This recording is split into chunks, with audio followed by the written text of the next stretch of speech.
Welcome to the Slop Temple. We pray this video helps. In this video, I will explain how to play Phasmophobia on PS5 VR.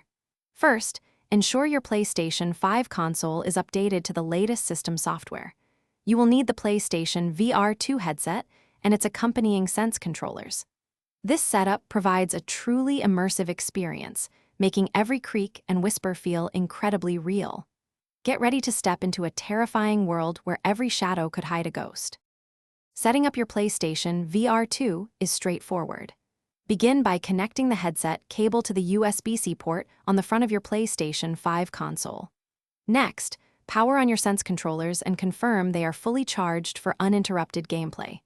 Follow the on-screen prompts to calibrate your play area, ensuring you have enough space. Finally, adjust the headset straps and lens distance for maximum comfort and visual clarity. Once your PlayStation VR 2 is set up, navigate to the Phasmophobia game icon on your PlayStation 5 home screen and launch it. The game should automatically detect your VR headset and switch to VR mode.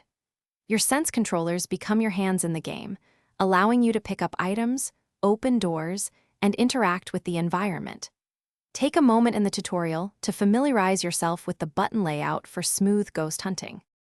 To truly enhance your Phasmophobia VR experience, wear a good pair of headphones. This allows you to pinpoint ghost locations through directional audio, hearing every subtle sound. Effective communication with your team using the built-in microphone is crucial for survival and evidence gathering. Remember to stay calm under pressure and constantly monitor your sanity level, as low sanity can trigger more aggressive ghost activity. Good luck, ghost hunters. Thanks for watching. Consider subscribing if we helped you.